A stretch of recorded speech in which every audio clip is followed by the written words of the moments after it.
ராட்டை சுத்தி நூல் நூற்க எலிகள் ஆறு கூடியது. ஓட்டை வழியே பூனை பார்க்க பயத்தில் மனம் சோர்ந்தது. உதவியாக வரலாமா? பூனை எலியை கேட்டது.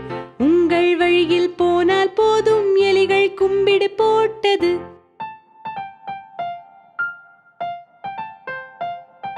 ராட்டை சுத்தி நூல் நூற்க எலிகள் ஆறு கூடியது. ஓட்டை வழியே பூனை பார்க்க பயத்தில் மனம் சோர்ந்தது. உதவியாக வரலாமா? பூனை எலியை கேட்டது. உங்கள் வழியில்